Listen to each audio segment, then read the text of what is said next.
Welcome to the Mindset Advantage podcast with Dr. Tricia Gardner and Elliot Rowe. This week we're going to be talking to Evan Jarvis, also known as Grips, about his thoughts on poker, mindset, and what he feels you need to do to have the best possible World Series of Poker. So Tricia, what psychology news do you have for us this week? Well, I'll tell you what, I came across a little bit of a study and it had to do with mental toughness, which, as you know, is one of my favorite topics around poker. And the question that was looked at in this study was, is there a difference between people who had participated in athletics versus people who had never participated in athletics in terms of their mental toughness? And what was really interesting is the two groups of people, the athletes versus the non-athletes, they saw mental toughness as things like, hope, optimism, resilience, perseverance. That was all the same. But what they found is that people who had athletic experience had 5 times more mental toughness than non-athletes. Wow, and how did they judge the mental toughness level? Is that in the way they behave or? Well, it was through questionnaire, of course. And so there were always some issues with that because, completing a questionnaire is not the same thing as actually being in the middle of a stressful poker game, right? Or athletic competition, as it were. So keep that in mind. It is correlational data, but I still think that maybe the effect size is not that large, or maybe it could even be larger. I don't know, depending on, if better research was done coming down the pike. But it does seem like there is value in participating in athletics. So even if you haven't been athletic before, maybe doing something now could increase mental toughness. I mean, certainly in terms of stamina and just with the mental toughness to finish something like a marathon is certainly something that's going to be built, isn't it? As you run around the course, you're going to certainly have to push yourself through those barriers. So it definitely makes sense. Yeah, so get out there and get your running shoes on, everybody. So this week we're talking to Evan Jarvis, as known as Gripsed online. He has a Twitch channel, a YouTube channel, and he's put together a team of poker players with this idea of having a much more positive poker life and moving things forward, having a clear mindset, being physically fit, and he's going to talk us through a lot of his concepts today. So we'll give Evan a call. So thanks, Evan, for coming onto the show. If you could just introduce yourself to our listeners. Yeah, thank you so much for having me, Elliot and Patricia. My name is Evan Jarvis. I am the founder of Gripsed.com and the lead instructor at the largest free poker training channel on YouTube. I played professionally for about 10 years, and now I've made the transition to more part-time play because I prefer to focus on business, as I feel I've gotten more than my fair share from the game of poker. It's given me a lot of amazing experiences, introduced me to a lot of incredible people, and I want to enable and empower others to be able to enjoy the same freedoms. So that's why I'm now kind of a full-time teacher and part-time poker player. Awesome. I'm sorry, Elliot. Carry on. I was just going to ask you what you think is the best way for someone to go from good to great. From good to great. So we're assuming that someone already has like a pretty solid fundamental understanding of the game. Well, I think one of the most important things that one can focus on to go from good to great is improving their performance, improving their focus, and just improving their attention. So developing winning habits that, the best athletes have, the best mental gamers have, and adding those habits into their regular daily life so that they become kind of the same mental build as those champions and can perform on those levels. Because I think the hardest thing when you're really trying to go from good to great and then to excellent is being able to still perform at your best when the pressure's on and when everything's not perfect. Because we can all play our A game when everything's going well. We've had a good night's sleep, we've got some good food in our belly, all of our tasks and responsibilities have been taken care of, and everything's quiet around us. But that's not always going to be how it is when you're playing at the table, especially when stakes get big. You got to be ready for those high pressure moments. So preparing to deal with pressure by developing those winning habits so you can perform at your peak in any circumstances is what I think is most important. And the next most important thing, or something that's very useful to enable you to get to that place, is to surround yourself with winners. What I mean by winners is people who take the game and their lives seriously, who respect themselves, who do the things they can to improve themselves and make the good changes, and just get kind of that influence around you so that your natural way of going about things is one of constant improvement, openness, enthusiasm, and all those qualities that winners really embody that, losers on the other hand don't really embody. And that way you can be surrounded by people with healthy habits, so those healthy habits will rub onto you. And yeah, you can get that real winner's mindset, which will lead to great performance, great confidence, and there's a wondrous amount of snowballing effect that comes with that. Excellent. And just thinking about that sort of that winner's lifestyle that runs effect, is that something you've been able to build in your career? Yeah, it's something that a couple of years ago I realized was really, really important. Because once we hit a certain age, I think it's about 25, we don't have that kind of unlimited reserve of energy and enthusiasm and passion that we get when we're first getting into the game, when we're super excited, we have no responsibilities, everything's pretty easy, we can just play. Then as life starts to happen, other responsibilities start to happen, health becomes something you got to pay more attention to, it becomes something that needs to be prioritized. So I've been doing my research on that, learning the real benefits of nutrition and exercise, and not just the importance of doing them, but the right way to go about doing them so as to get the benefits without overdoing it. Because, like anything, you can have too much exercise, too much food, too much sex, too much time with your friends, too much time playing. It's very easy to do too much and to really overindulge in things, because the things that feel good, we really like and we get really addicted to and carried away with them. So I've spent a lot of time learning the right way to do these things and the kind of the right amount of each one to do and the order in which to do them in so as to get the best benefits. And so far, I feel like I'm doing pretty well. And the more I get into it, the more I learn in terms of other things that I can incorporate.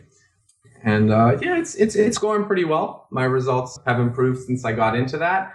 And my passion for the game has come back. My excitement to learn and to study has come back. And I just feel so much better about everything since I made health and my attitude my priority.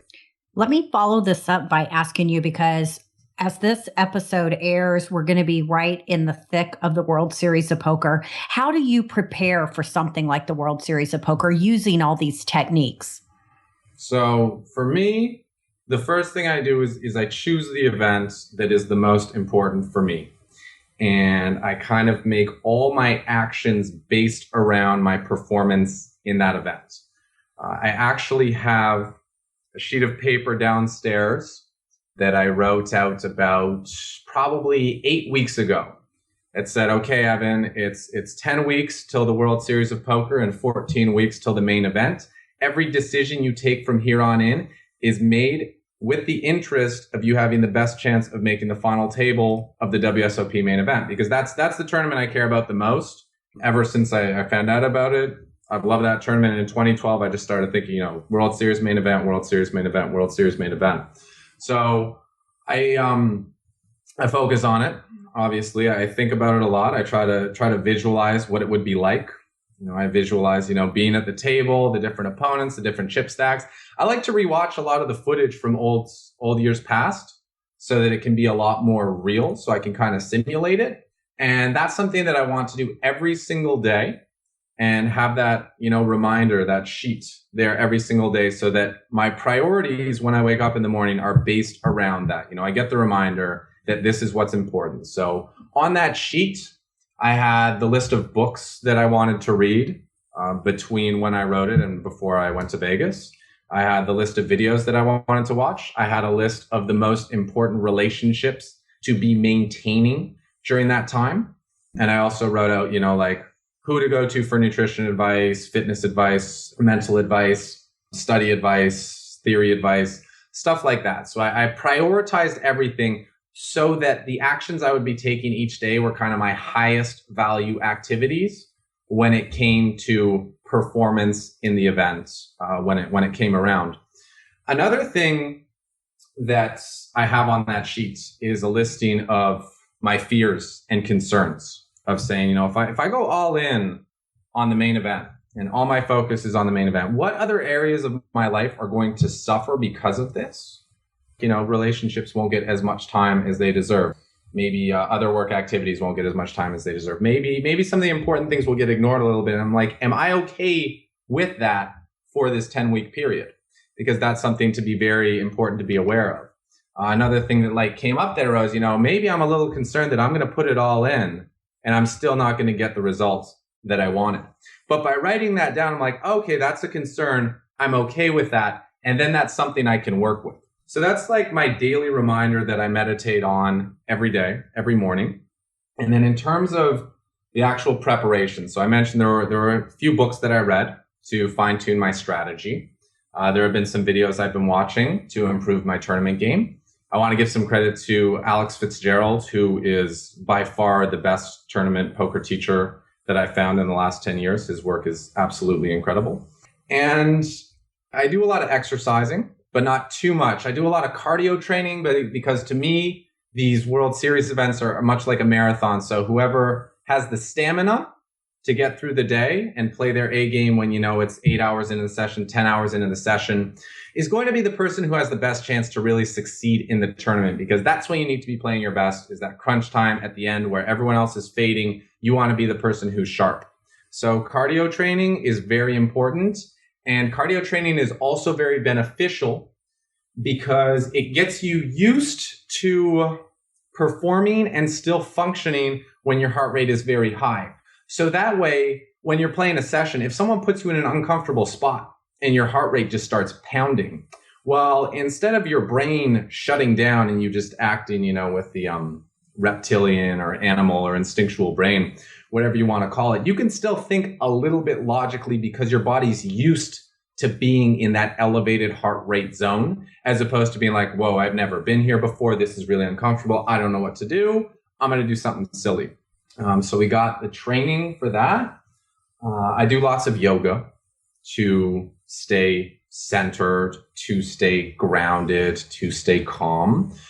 I also do lots of stretching so that my body will be flexible and loose and free-flowing. And I think that a free-flowing, loose body also leads to fluid, free-flowing thoughts. So it opens up a lot of stuff for creativity and thinking outside the box, which I think is very important to tournament play. I also review my students' hand histories so that I can watch how other people won tournaments, so that I can be like, okay, this is what's required to win a tournament. So I'm always, doing things in the interest of winning. And ironically, the thing that I do the least is play poker, because I feel that having played for 10 years, I've already got enough experience in that I'm comfortable with how the game kind of flows, and that live poker and online poker is very different. So I don't think, mass tabling online poker is going to help me get ready for a live tournament all that much. So I've been playing very little. That being said, I do taper my training such that I'm playing more and more poker as I get closer to the World Series, so that I'll be sharp. But, the start of the year, it's like set the groundwork. Then it's like, okay, what do we need to fix? Okay, probably some diet and nutrition. Okay, then we get the cardio training in a month before. Then it's like slow down on the cardio training, ramp up the poker training. And then right before the series, I'm actually taking a week-long vacation with my family to just completely unplug, completely relax, and recharge the system. Because like I said before, these things are a marathon. You need a lot of energy. And if all I've been doing leading up to the World Series is playing poker, there's a decent chance that I might not have enough energy as required to then play even more poker. So I do a lot of relaxing, meditation, just taking naps, going for slow walks, a lot of rejuvenating activities, things like the spa, things like massages, things like hanging out with good people that just bring you up and make you feel better. I try to focus on doing a lot of those things to keep myself happy, to keep myself feeling good, and to keep myself motivated to, go ahead and take care of that task that I set out before. And I think this is really important, because if all I'm doing is grinding, and I get disconnected from my goal, or I just get tired from all the play, I'm going to say, is it even worth it? Like, do I even really want it that bad if this is what it takes? So by taking a more balanced approach where I can, kind of enjoy the journey the whole way along, it makes it much easier to be like, yeah, that is the goal. That's what we're going to go for. That's what we want. And that's why we're doing all these other activities. But hey, all these other activities are fun. So like, even if it doesn't work out, I don't care, because look at all this great stuff that's happened from this preparation, this warm up. And that's why I take this sort of approach towards the World Series and towards the main event. And I think it's actually kind of rare for someone to take that approach. Most people like play, play, play. And I actually think back to Poker Road's video series where they followed Phil Ivey, him and Barry Greenstein. And it was before the November 9, and Phil was just doing laps in his house. He was jogging back and forth, and Barry just looks at the camera. He's like, yeah, this guy, man, I don't know. All the other guys are like doing simulations and playing hands and getting coaches. You know how the best in the world prepares? He goes jogging. That's how he prepares for the main event final table. And I think it says a lot that we need to focus on the things that a lot of people ignore because they get too caught up on the strategy. I got to know the strategy cold. Doesn't matter how well you know the strategy if you're going to get tired halfway through the day and you can't use those moves that you learn. So I really focus on trying to have as much energy as I can and doing things that are going to build my confidence and my excitement and my passion and my energy levels for, living the dream, which is playing the main event. I mean, this is so close to what we've been talking about for the last few weeks on the show. So all of those times we've discussed it, this is the sort of the personification of what we're discussing about in terms of deserving to be successful in the World Series. You know, other guys out there are doing this sort of preparation, this sort of work. So really, to be competitive, you need to be looking at doing these things yourself. Now, that's obviously a pretty extreme example in terms of doing everything so perfectly in that way. Was there something that led you to make a big shift in your life like this? Was there like a moment where you thought something has to change in my poker, and then you really jumped, feet first into this sort of new lifestyle? Yeah. So back in 2011, I was kind of trying to figure out what I wanted to do. I was playing mid-stakes cash online and doing a little affiliate work on the side. And, things were going good. But I didn't feel like they were going excellent. Like, I didn't feel like, oh, this is it. This is what life's all about. This is what I've been going for. And I got really lucky that summer when I went down to Vegas to see my friends before playing the main. And they were staying with a couple of random people. I'd said I didn't want to stay in the Vegas house that year, so they had to get some replacements. And one of those people happened to be Greg Merson. And after that series, we both busted the main event like on day 2 or day 3. And we're like, fucking unacceptable. Like, we can't have it like this. We're better than this. So he came up to Canada. He wanted a place to play. I said I had an extra room. I was an affiliate. He was a rakeback player. It was perfect. So he came up to Canada and I watched him and I learned a lot from him. And I saw when he had his tough point at the beginning and was just kind of too caught up in the addict mindset. And I'm talking poker here. I'm just talking like just needing to play, needing to be stimulated all the time. Things like drinking Crystal Light, like little things like, and wanting to do like coin flips with his friends and being like, yo, like you're totally like, you're always in the addictive part of your brain. Like, we got to get you out of there. So I said, no more coin flips, no more Crystal Light, no more sports betting. You just play your poker. And then he had his thing where he had to go home and do a reset. And he said, Evan, when I come back, I'm going to be dead sober and I'm going to win $1 a hand at 5-10. And I'm going to play, 1 million hands this year. So I aim to make $1 million. And I'm just going to come back dead sober and I'm going to win all the money. And I watched him from January go from restarting playing at 1-2 to within less than 6 months be playing 25-50, no limit online, like some of the biggest games, super confident. And I just watched what he did. I'm like, okay, like this seems to be a good way to go about it. He was playing a lot, but I made sure he got in some yoga. I made sure he got his exercise in, and I was making us healthy food so that he had high quality, building blocks. And we all know what happened that summer. He picked 6 events to play. I think he final tabled 3 of them and won 2 of them, including the main event and including the 10K 6 match, which he had said at the start that he said, that's the one I want to win. That's the Pro Bowl of poker. That's the tournament I want to win. And sure enough, he picked it. He played so much 6 max leading up to it that he was more ready and more prepared and more deserving than anyone else of winning that tournament. And sure enough, he went out and won it. Obviously, the main event, that was a nice bit of icing on the cake. But the main thing is he got the tournament that he wanted to win. I said, okay, like that's That's pretty awesome. Like, that's what I want to do. So then after that, he moved home and I was kind of at a loss again because I felt like I'd lost a best friend. So I was trying to find a replacement. So I had some other players come live with me and it was cool, but something wasn't there. And I'm like, okay, well, if I want to be hanging out with people like Greggy again, I need to be fully financially free. And I need to be, a similar kind of person to what they are. So what are they? They're excellent poker players. What do I need to do? I need to become the best poker player I can be. And at first I took the approach of, okay, I'm going to study everything I can. I'm going to read every book. I'm just going to play, and I'm going to try to learn everything. But what happened was I couldn't I could do that, but I couldn't sit down and play a session for more than 30 or 45 minutes before my back started hurting. I'm like, what's going on with this? And, it turns out there was some misalignment with my body, but it was also, there was a lot of nervousness and a lot of pressure because I was like, oh, I got to be the best. And I'm starting at this point. So there was so much distance. So all the pressure and the nervousness and the tension manifested itself in some physical pain, combined with the fact I wasn't in the best of shape. So I'm like, okay, you know what? What I thought about was important, but there are more important things I have to work on first. So I spent 2013 watching a lot of greats like Calvin Anderson, Griffin Bencher, Ankush Mandavia, Simon Charette, some really, really great players who showed me a lot. But I said, I'm going to sit on the sidelines because I can't handle the pressure of the multi-table and the MTT lifestyle.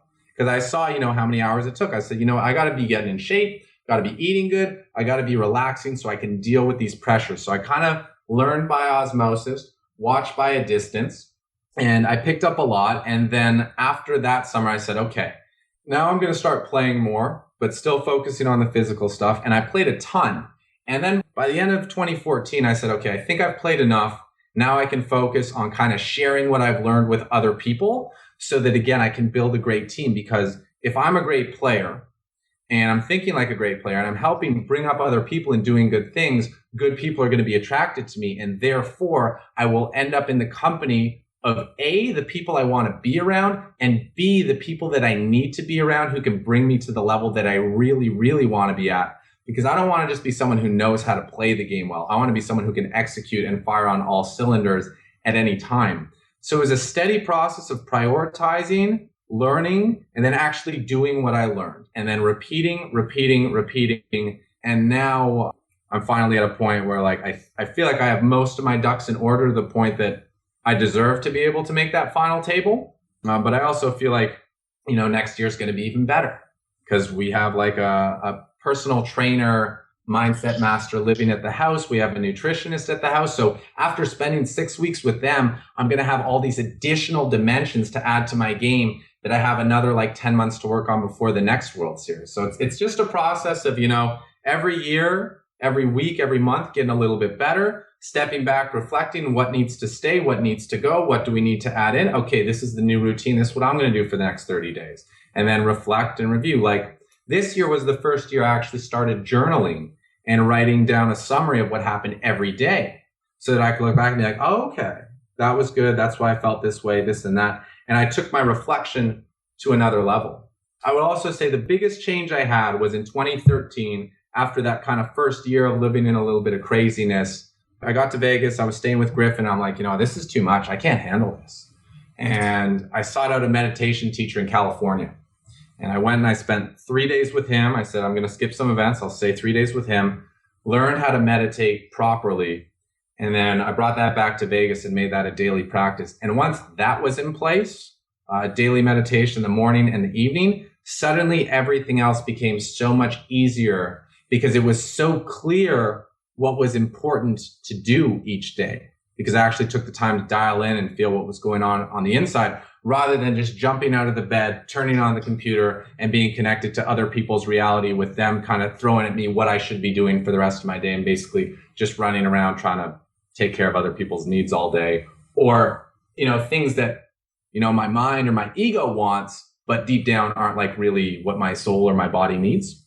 So that's where meditation kind of was the huge game changer. And then I just continued to add more and more dimensions. The thing that I think is so clear is the level of intention that you put behind everything that you do. And I don't think we've heard this level of attention to intention from anybody else that we've interviewed, at least so far. How do you think that level of intentionality plays in with like the law of attraction and that sort of thing? Well, that's how I got started on the whole thing. I'm my chiropractor, actually, or our chiropractor, the guy who was working with me and Greggy to really get us in peak shape, because he helped us to unwind. I forgot to mention that getting assistance from a true professional to do body work can really help to recover from the long session, kind of the overwork we put on our body. But he introduced me to an audio program by Kevin Trudeau, and it was called Your Wish is Your Command, The Law of Attraction. I'm like, wow, this sounds like such a scam. So I played the tapes and I listened to him and I said, you know what, Dr. Greg, you got some pretty good scam tapes, man. Sounds like a total scam, but I'm going to follow it. And that's when I started. I was like, okay, win the main event, win the main event, win the main event. I started thinking that every day in April of 2012. And let's see, May, June, July, 3 months later, my roommate had made the final table. And then let's see, August, September, October, 8 months later, my roommate won the main event and I had a piece of the main event winner. So I'm like, wow, this stuff like works pretty quickly. I just thought win the main event. And it was so funny because Greg would be like, dude, like, you're not just going to win the main event by just thinking that you're going to win the main event all the time. It doesn't work like that. I'm like, well, I'm just going to keep doing it and see what happens. And then finally on day 3, he's like, yo, Evan, like, I got bad news for you, man. I'm like, what's up? He's like, I'm going to win. I was like, no, Greg, like, I want to win the main. He's like, yeah, but like, I know you've been thinking it, but I've been thinking it too, and I've also been doing all the other stuff. So like, I'm gonna win this year, and you can have a piece, and then like you can get another year. And I was like, I guess I can settle with that.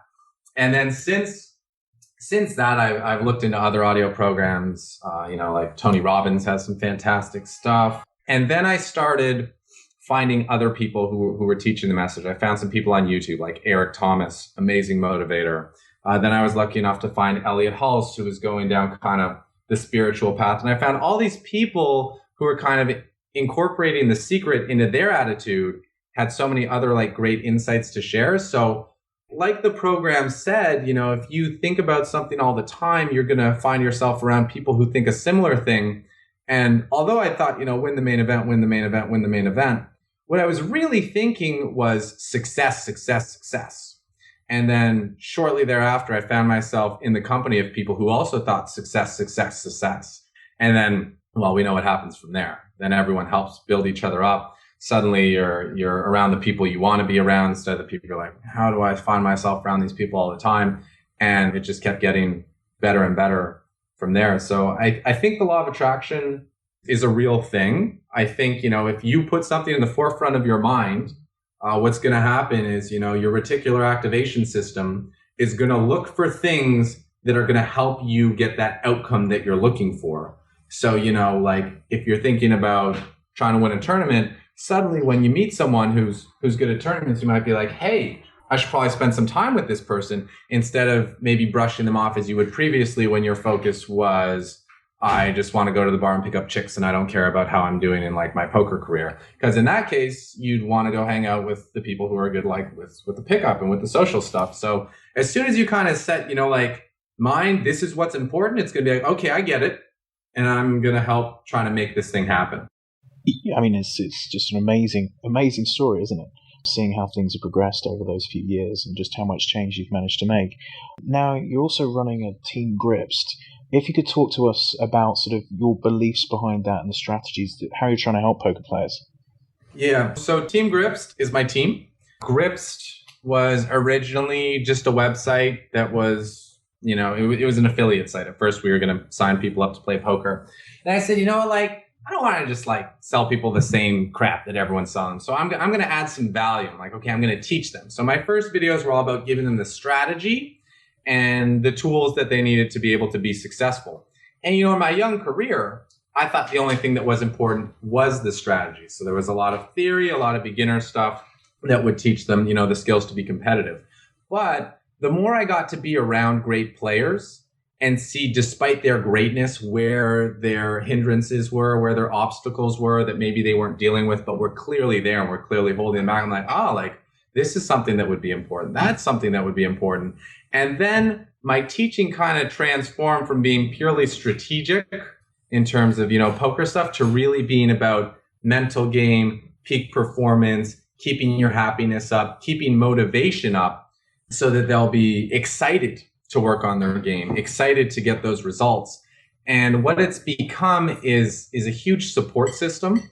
Everyone who's on the team, we really feel like we're in it together. We're a team. We support each other. We're railing each other. We're supporting each other on social media or live if possible. I actually think it's weird. I would rather watch my friend win a huge event than win it myself, probably, because I just love seeing the ecstasy that people get when they achieve a big life goal.